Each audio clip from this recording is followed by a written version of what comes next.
মিষ্টি কুমড়া আলু দিয়ে ভাজি করার জন্য আমি মিষ্টি কুমড়া নিয়েছি এভাবে করে কেটে।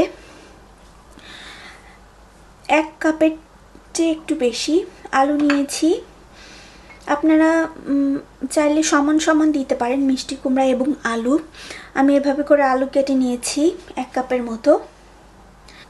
পেঁয়াজ কুচি নিয়েছি 2টা, কিছু রসুন কুচি নিয়েছি 3 টেবিল চামচের মতো, মরিচ কুচি স্বাদ মতো, লবণ নিয়েছি স্বাদ মতো। আমি 1 টেবিল চামচের মতো কালি জিরা দিব, আপনারা যদি না চান তাহলে না দিবেন। 3 টেবিল চামচের মতো পানি দিচ্ছি, খুবই সামান্য একটু পানি দিতে হবে যাতে কুমড়া এবং আলুটা সিদ্ধ করার জন্য।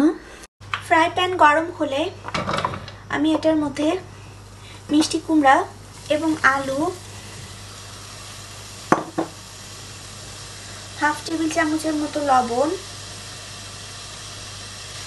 আর পানিটা দিয়ে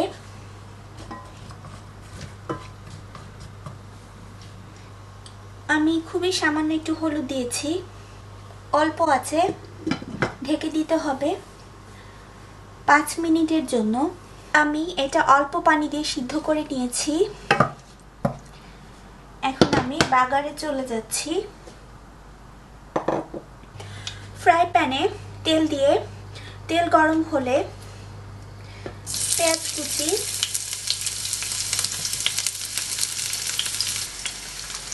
রসুন কুচি,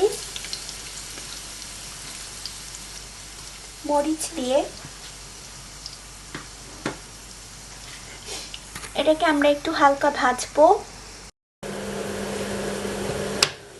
যখন এমন হালকা বাদামি রং হয়ে যাবে তখন কালি জিরা দিয়ে দিব, নেড়ে চেড়ে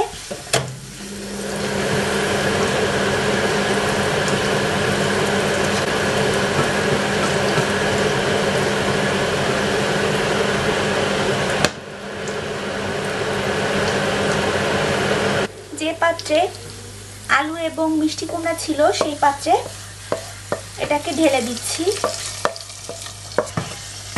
নেড়ে চেড়ে দিব।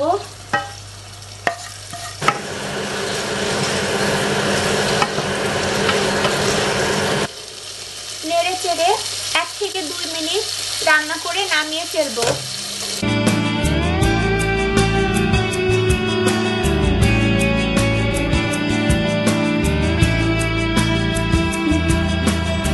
এটা খেতে খুবই মজা, আপনারা ট্রাই করে দেখবেন।